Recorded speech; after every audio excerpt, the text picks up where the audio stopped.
Nanti kalau saya berhasil nanti saya datang lagi ya. Nanti biar saya traktir dia bilang kayak gitu. Saya bilang, "Iya, Nak, saya Ibu doain kalian semua itu cita-citanya berhasil. Ini apa? Pokoknya doa Ibu semuanya guru-guru di sini kalian itu mencapai cita-citanya." Halo sahabat Rumba di Rumah, kembali lagi bersama saya Jenny. Dan kali ini kita akan wawancara eksklusif dengan salah satu semifinalis sayembara guru SD favorit se-Kota Palembang tahun 2023-2024. Yang kali ini kita akan ngobrol dengan Ibu Noviani, perwakilan dari SD Negeri 168 Kota Palembang. Halo Ibu Ani. Halo Mbak. Apa kabar Ibu hari ini? Alhamdulillah baik. Alhamdulillah baik Ibu ya. Hari ini ada jadwal mengajar Bu? Kebetulan udah selesai ngajar barusan. Karena ngajarnya kelas 1 Bu? Iya, karena kan kebetulan bulan suci Ramadan, jadi jadwalnya agak dikurangin sebulan suci Ramadan. Jadi dari jam berapa berarti Bu? Kalau sekarang kita masuk 7.30. 7.30 ya, sampai jam 9.30. Kurang lebih 2 jam. 2 jam ya. Kayak les Bu ya? Untuk anak-anak kan biasanya 1,5 jam. Iya benar Ibu. Korting 30 menit. Iya. Oh iya. Ibu Noviani kan udah jadi guru di sini. Iya. Lulusnya P3K atau PNS Bu? Oh, kalau sejarah saya kemarin tuh beneran saya awalnya dari honor di sini ya. Honor Bu ya. Selama hampir 10 tahun saya honor di sini. Berarti... Alhamdulillah di 2021 saya ikut P3K karena usia P3K. Saya kan udah 35 ke atas. Jadi alhamdulillah 2021 P3K. Jadi lulusnya P3K Bu ya. Sebenarnya alhamdulillah suatu rezeki juga Bu ya. Untuk guru-guru honorer yang kalau ikut PNS kan harus di bawah 35 tahun. Kita kan terkait dengan usia. Kalau PNS usianya kan di bawah 30 ya. Di atas 30 tidak bisa lagi. Benar sekali Ibu. Berarti rezeki Ibu Noviani juga tentunya. Ibu kan pasti ada pengalaman Bu. Pengalaman sebelum pada akhirnya seorang Ibu Noviani menjadi guru P3K, guru PNS tentunya. Sejauh perjalanan itu bagaimana Bu ceritanya? Awal mula Ibu mengajar sampai hari ini. Sampai akhir. Kalau mau ditanya itu Mbak ya, panjang sebenarnya ceritanya. Awal mula saya itu dari lulus Universitas PGRI pada tahun 2009 saya lulus. 2009. Ya, 2009 saya lulus di Universitas PGRI. Itu pun saya kuliah itu dorongan orang tua sebenarnya. Tadinya kan maklumlah di tahun 2005 saya itu tidak mau yang namanya kuliah. Ya di usia saya seperti itu banyak orang-orang yang pengennya kerja kan. Kerja langsung dapat uang. Nah, tapi saya coba sih 2005 itu saya kerja dulu di Jakarta. Jadi Ibu langsung kerja ke Jakarta? Iya, kerja sebagai guru pabrik. Guru pabrik. Iya, guru pabrik. Itu usia saya 17 tahun kalau saya 18 baru tamat SMA. Berarti masih remaja? Iya, masih remaja. Saya sempat kerja selama 1 tahun di Jakarta. Pada saat itu, apalagi ya, seusia saya itu dapat gaji 1.500.000. Sudah besar sekali itu Mbak, uang segitu bagi saya. Sudah dapat handphone kalau nggak salah zaman dulu ya. Lanjut, akhir cerita lah setelah saya bekerja itu, keluarga saya dapat musibah. Kakak saya yang kedua itu meninggal dunia. Jadi saya diminta orang tua untuk pulang ke Palembang. Pulang ke Palembang, diniatin untuk kuliah lagi, belajar lagi gitu ya. Tapi saya pikir, aduh sayang nih karena kan udah kerja, udah dapat uang 1.500.000 kan. Buat apa kuliah? Saya pikir kayak gitu kan. Terus dia bilang, ya udah ngapain ke sana jauh-jauh cewek segala macam, namanya orang tua ya, kepikiran. Ya udah akhirnya saya nurutlah sama orang tua. Saya kuliah itu pun yang pilih jurusan sebagai guru orang tua sama bibi saya ya. Kebenaran bibi saya itu seorang guru juga. Nah, jadi mereka yang pilih kuliah, tempat kuliahnya pun mereka, jurusan pun mereka yang pilih. Ya udah saya ikut aja kan Pak ya. Saya ngikutin aja sampailah saya lulus di 2009. Di 2009 susah kan mau honor ke sekolah-sekolah itu, kalau nggak ada yang teman yang kenal atau memang lowongan itu kosong, susah untuk masukin sekolah-sekolah pada zaman itu. Buat honor aja susah. Alhamdulillah karena ada bibi saya dulu seorang guru, kebenaran di sekolahnya itu di SD ini ya tepatnya, alhamdulillah pada saat itu ada lowongan satu, tapi belum menjadi seorang guru pada saat itu. Pada saat itu saya itu masih sebagai tenaga perpustakaan. Saya pikir ya, saya sempat agak ragu pada saat itu. Aduh, ngapain saya honor di situ? Toh saya nggak ngajar, saya pikir kan. Nanti lama-lama saya jadi tenaga perpustakaan. Saya kan nggak ada basicnya ke perpustakaan, saya bilang kayak gitu ya. Tapi karena bibi saya tetap support, orang tua support, dia bilang nggak apa-apa, ini batu loncatan kamu, dia bilang kan. Ikutin aja dulu sesuai alurnya, kan sesuai dengan bidang ilmu yang kamu miliki waktu itu kan. Saya pikir ya udah deh, tapi benar memang sesuatu yang memang itu hasilnya memang baik ya di belakang. Setelah saya jalani, saya ikutin, saya honor dari 2010, saya honor 2012 ya masuk di sini, langsung ikutin bagian perpustakaan. Ada kebenaran ini guru yang pensiun. Nah, guru pensiun itu kan mereka nggak ada yang gantiin di kelas ya Mbak ya. Lalu saya yang menggantikan. Saya senang sekali, Allah bisa ngajar kan, bisa ngajari anak-anak. Walaupun itu bukan kelas saya yang saya pegang, karena menggantikan saja kan. Ngelihat begini rasanya jadi guru ya. Ternyata enak ya jadi guru gitu. Dan dari situ saya tetap semangat walaupun gajinya pada saat itu cuma 300.000 rupiah. Ya saya nggak peduli 300.000 karena kan pada zaman itu saya belum menikah kan Mbak ya, masih gadis. Nah, setelah itu saya ikutin tes begini kan udah berapa kali, udah sering sekali, mulai dari yang di luar kota sampai ke dalam kota semua diikuti. Tapi mungkin rezekinya belum sama saya ya. Tapi tetap saya nggak pernah bosen, ikutin semua mulai dari akhirnya 2021 ya ada pembukaan P3K yang besar-besaran itu, alhamdulillah nilainya passing grade pada saat itu, alhamdulillah saya lulus gitu. Lulus ya. Berarti Ibu Noviani udah sejauh perjalanan itu kurang lebih 10 tahun lebih. Iya, hampir 12 tahun sampai sekarang. Hampir 12 tahun kalau dihitung beserta tahun 2024. Ya Bu ya. Kalau Ibu tentu ada menghadapi siswa-siswa. Iya. Mulai dari tenaga perpustakaan. Iya. Dan mengajar. Kelas berapa pada saat itu? Pada saat itu dimulai dari kelas 6 saya mengajar. Langsung kelas 6? Iya, dari kelas 6 langsung ditembak sama kepala sekolah. Ayo nih kamu bisa. Masuklah ke kelas 6. Menghadapi anak-anak yang masa pubertas, masa-masa lagi peralihan. Iya, peralihan dari kata orang itu yang lagi cinta-cintaannya dari kelas 6 ya. Lagi naksir-naksirnya. Iya, benar. Ya, benar sekali. Oh ya Bu, dalam perjalanan Ibu yang panjang bertemu dengan banyak siswa, adakah Bu tantangannya Bu dalam menghadapi siswa-siswa yang beragam? Dari segi umur, dari segi kelas, ada tantangannya nggak Bu? Kalau saya sih itu benar, itu dibilang tantangan yang harus dimiliki oleh seorang guru, tapi bukan menjadi beban ya. Tantangan jadi seorang guru itu artinya setiap anak itu punya kelebihan, punya kekurangan. Terus setiap anak satu sama yang lain itu mempunyai keunikan masing-masing. Dalam arti anak yang satu tidak bisa kita bandingkan dengan anak yang satunya lagi. Mereka punya keunikan, kelebihan. Nah, kami sebagai seorang guru itulah yang harus mempelajari bagaimana sih si A, bagaimana sih kelakuan si B. Perilaku-perilaku itulah yang harus kita benarkan. Apabila perilakunya menyimpang, nah kita sebagai seorang guru harus menasehati. Menasehati bukan marah ya. Tidak ada, seorang guru tidak pernah marah kepada muridnya, namun tetap nasihati dengan caranya sendiri. Banyak cara yang dilakukan seorang guru untuk membuat anak itu menjadi anak yang baik gitu.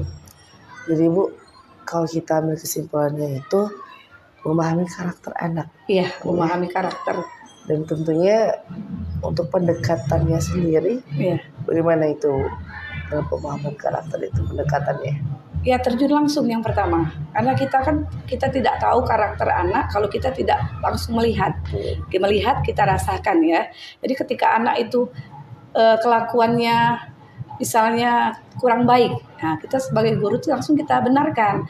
Contoh, sebagai contoh anak kelas 1 nih Mbak ya, anak kelas 1 itu kan peralihan dari TK, mereka itu dari masa-masa bermain. Ada anak-anak yang ayo nak tulis, ada yang nggak mau nulis. Itu seorang guru kan nggak boleh, kamu harus nulis. Enggak, bukan begitu caranya. Kita kasih pendekatan pelan-pelan. Kita tunjuk dengan metode-metode lain, dengan cara melihat gambar kan, atau melihat langsung benda nyata. Itu bisa dengan cara itu kita lakukan pendekatan kepada anak. Gitu. Jadi Bu, pendekatan pada anak baik ngobrol Iya, ya, ataupun pada saat belajar menggunakan media belajar. Iya, ya. Medianya. Ibu di tahun 2009 dan sampai 2024 tentu banyak sekali perubahan kurikulum. Kurikulum zaman saya itu KTSP Bu, KTSP K13, kemudian berubah lagi jadi sekarang kurikulum merdeka, dan tentunya dituntut inovasi dari seorang guru. Bagaimana seorang Ibu Noviani beradaptasi Bu dengan hal tersebut agar anak-anak tetap memahami kurikulum yang ada dan juga apa Bu ya, nggak kagok gitu Bu. Nah, bagaimana Bu adaptasi dari seorang Bu Noviani? Kalau adaptasi sih karena saya memang lahirnya mungkin di tahun 80-an ya Mbak ya. Jadi 80-an kan, kalau sekarang kan medianya sudah canggih kan, media digital ya Mbak ya. Jadi kita nggak boleh yang namanya gaptek seorang guru. Jadi alhamdulillah sampai sekarang saya sih yang dibilang mahir enggak sih ya, masih tetap belajar. Yang namanya menguasai teknologi ya bisa sih sedikit-sedikit, namun tetap harus kita cari tahu kan. Media belajar itu kan nggak hanya langsung face to face, bisa kita menggunakan video, bisa menggunakan proyektor kan, gitu. Dengan cara media kayak Canva, Quizzes itu kan, anak-anak bisa kita berikan pembelajaran supaya agar nggak bosen, nggak menarik gitu. Benar Bu.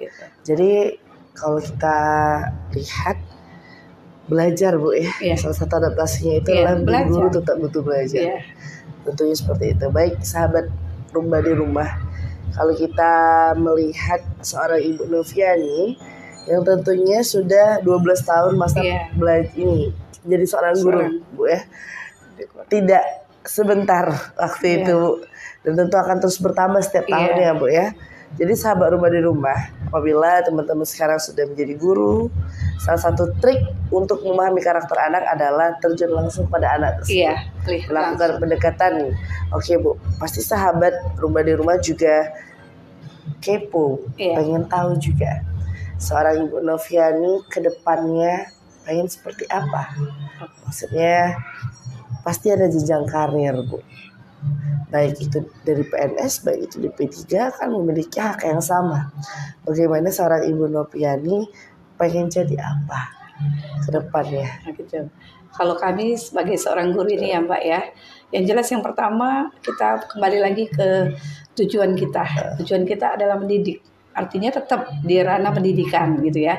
Jadi tujuan mendidik tetap, untuk sekarang mungkin saya menjadi seorang guru. Mungkin nanti tujuan ke depannya saya ingin menjadi seorang kepala sekolah, mungkin jenjang karirnya ke situ, kepala sekolah, atau juga Allahu alam kalau memang Allah mengizinkan menjadi seorang pengawas gitu ya. Itu pun itu hanya keinginan, tapi nggak tahu kita, itu semuanya Allah semua yang ngatur ya. Kalau untuk sekarang tetap menjadi seorang guru yang baik dengan tujuan mendidik anak ya, supaya anak itu menjadi anak yang baik, berguna bagi nusa dan bangsa gitu. Jadi Ibu kalau sekarang tuh lebih fokus menjadi guru yang terbaik untuk anak-anak ya. Yang terbaik. Yang tentunya mengupgrade skill setiap tahunnya. Setiap tahunnya. Bu ya. Kalau nanti ke depannya ada rezeki jadi kepala sekolah, tetap diterima dan dijalani tentunya. Baik sahabat Rumah di Rumah, kita doakan yang terbaik untuk Ibu Noviani tentunya. Ibu, sudah kita bahas soal pengalaman Ibu menghadapi siswa dan cita-cita Bu ya. Ada nggak Bu momen terindah maupun terunik apapun itu, atau tersedih atau apalah, momen yang terus Ibu kenang sampai sekarang dari awal pengajaran menjadi seorang guru sampai hari ini, ada nggak Bu momennya? Kalau momen sama siswa ya, ada satu hal yang unik ya Mbak ya, yang sampai saya kaget ya, sampai saya sedih sekali melihatnya. Ketika itu anak kelas 1 ini Mbak, seorang anak kelas 1 umur 6 tahun ya. Ketika itu jam istirahat, anak-anak kan pada keluar tuh, terus ada salah satu anak nanya sama saya, Ibu Ani nggak keluar? Enggak nak, kenapa ibu nggak keluar Bu? Tadi ada temenmu yang nggak bawa uang, jadi ibu berikan uang ibu kepada temenmu. Oh gitu ya Bu, biasanya ibu makan model, kok ibu nggak makan model? Iya, uangnya sudah habis, kata Ibu Ani tadi kan. Dah Ibu Ani tunggulah di kelas, karena jam istirahat saya memang kebiasaan di kelas, nggak pernah saya ke kantor kan, karena itu anak kelas 1, jadi saya tunggu anak-anak sampai mereka masuk lagi. Nggak lama kemudian datang semangkok model. Saya bingung kan, ini model siapa nak? Model ibu, dibilang. Saya pikir dia pesen, nanti saya bayar kan ke kantin. Ya udah. Setelah saya makan model, saya pulangkan mangkok ke kantin. Saya tanya sama ibu kantin, Ibu, ini berapa tadi? Saya mau bayar kan? Dia bilang, enggak Bu, ini sudah dibayar. Siapa yang bayar? Saya bilang kayak gitu. Anak ibu yang bayar yang mesen tadi. Langsung saya, ya ampun, anak umur 6 tahun sudah bisa dia lihat gurunya nggak makan, tahan uang jajan dia diberikan buat saya itu Mbak. Jadi saya bingung, ya Allah, saya panggil, nak tadi yang bayar siapa? Raska Bu, dia bilang kayak gitu. Kenapa kamu bayar? Ibu kan biasa makan model. Jadi Raska kasihan lihat ibu nggak makan model. Ya Allah Mbak, saya mikir kan kembali ke flashback bahwa yang ditanamkan karakter yang dimiliki oleh anak ini artinya jiwanya sosialnya kan tinggi. Jadi anak seumur, belum tentu loh anak umur yang 20 tahun bisa berkelakuan seperti itu. Artinya saya ya Allah, ini orang tuanya sudah berhasil menanamkan jiwa sosial buat anaknya gitu. Kalau dipikir-pikir Bu, uang jajan kelas 1 pasti nggak terlalu banyak Bu ya. Iya. Bisa pula dia kepikir kan. Ada uang cukup beli model. Iya, buat Bu Guru. Dia tahan nggak nak makan gara-gara beliin saya model itu. Benar Bu. Jadi ada kepedulian. Iya, kepedulian. Dan berarti anak tersebut juga ini Bu mengamati. Iya, benar. Karena bisa tahu kalau Ibu Novi itu suka makan model. Iya, setiap hari kan anak suka, Ibu nggak jajan, nggak nak. Ibu bawa apa? Pasti kan ditanya kayak gitu kan. Terus anak-anak kan memang saya tanamkan di kelas untuk selalu berbagi, Mbak. Karena di kelas itu tidak semua anak yang memang orang tuanya berada. Ada memang anak yang memang nggak pernah dikasih uang sama orang tua. Makanya saya tanamkan, nah jika makanan kamu lebih atau kamu ada uang lebih, kasihlah sama temenmu yang nggak bawa makanannya. Bagilah ke dia nak. Karena apa? Karena kan kasihan namanya anak kelas 1, kadang dia pengen makanan, tapi satu pesan Bu Ani, tidak boleh minta. Orang kasih ambil, tapi kalau minta jangan gitu. Nggak apa-apa gitu. Jadi Bu, penanaman karakter. Iya, karakter. Selama kita menjadi seorang guru, bukan hanya akademik, iya, akademik, karakter yang berakhlak mulia tentunya. Iya. Ibu pasti di kelas itu ada yang aktif. Ya, ada. Tentu sahabat rumah juga pernah menjadi anak-anak.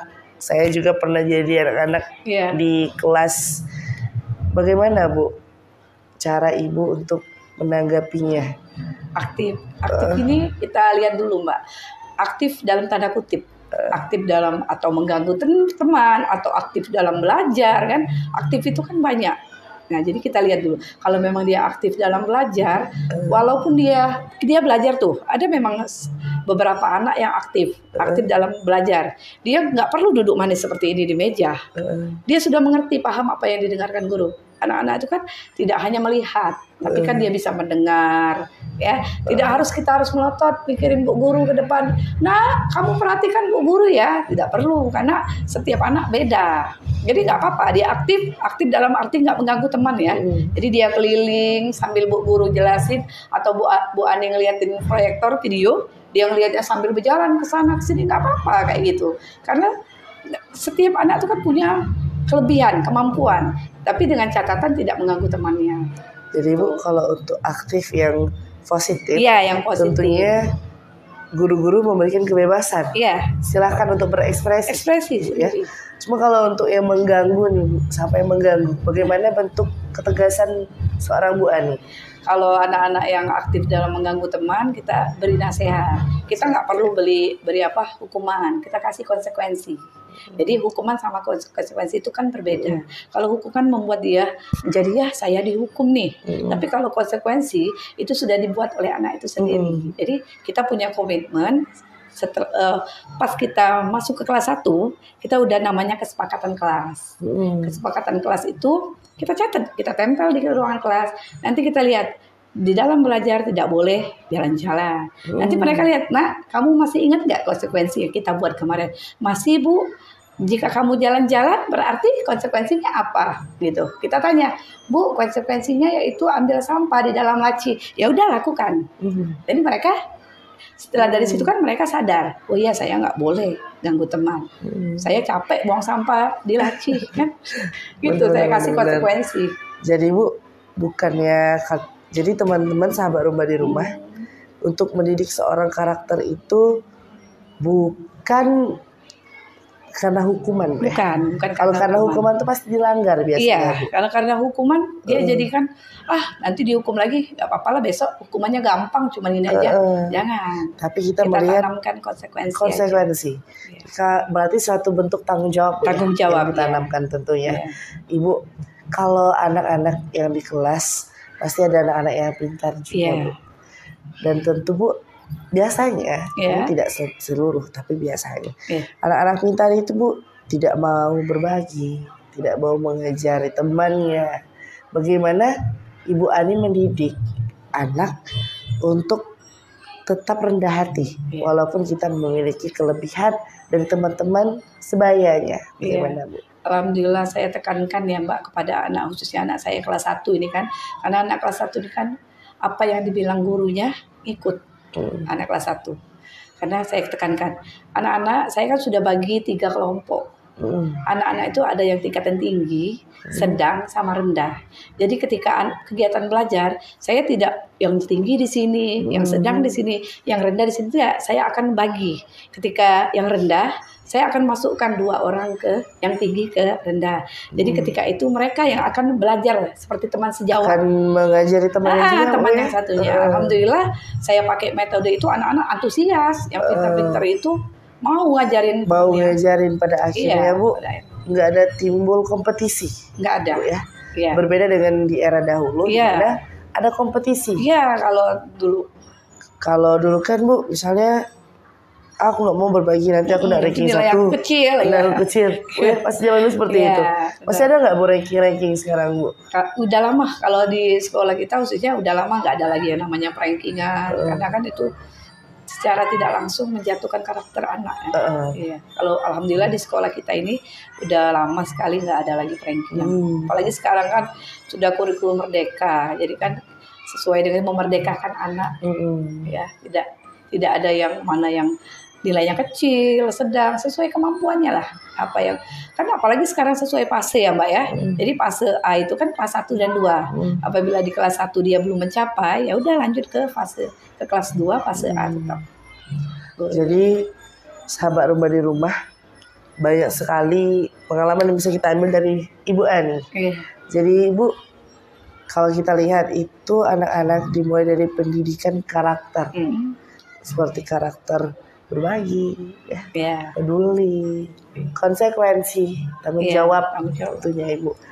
Ada nggak Bu kerinduan terhadap anak-anak Bu ketika sudah naik kelas atau mungkin tamat? Pasti kan ada siswa Ibu yang sekarang sudah tamat dan masih mengingat Ibu. Nah, bagaimana itu perasaannya kalau melihat anak yang sudah berhasil Bu? Alhamdulillah ya Mbak ya, karena sudah 12 tahun saya mengajar di sini ya.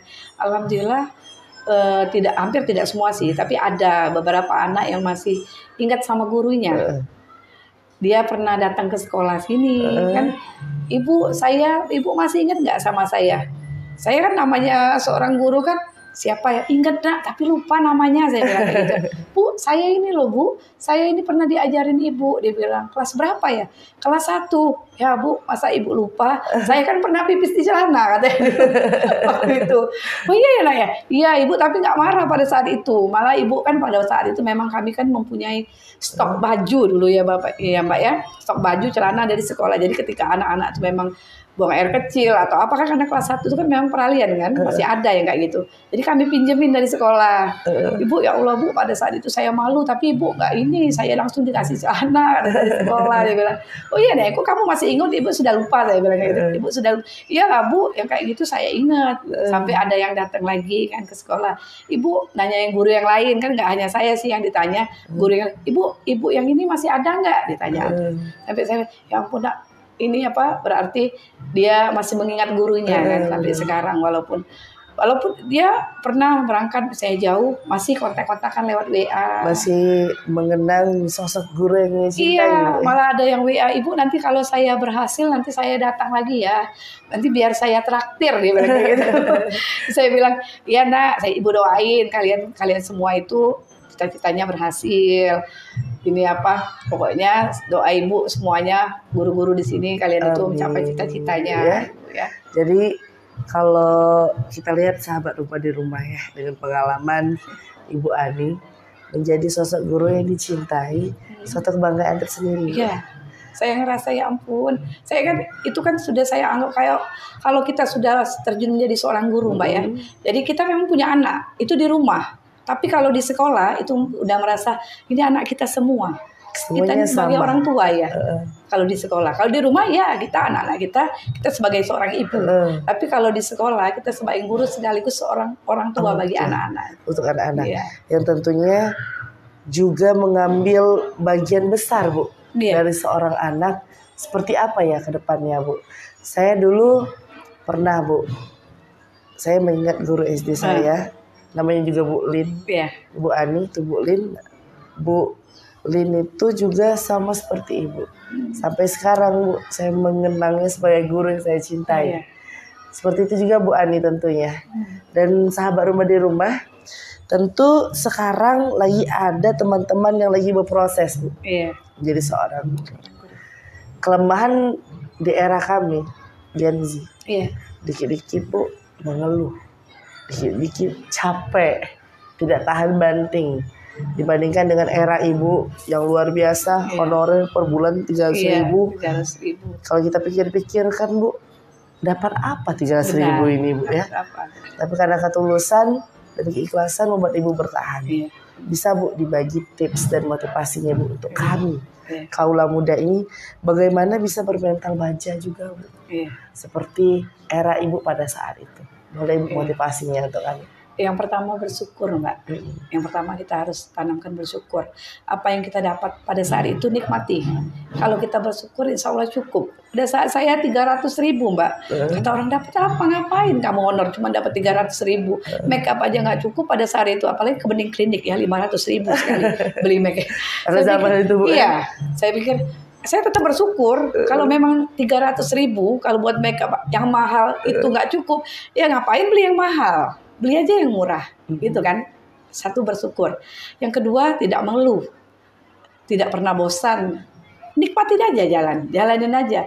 Terus percayalah setiap apa yang kita jalani itu nggak bakal kecewa, nggak bakal bohong hasilnya.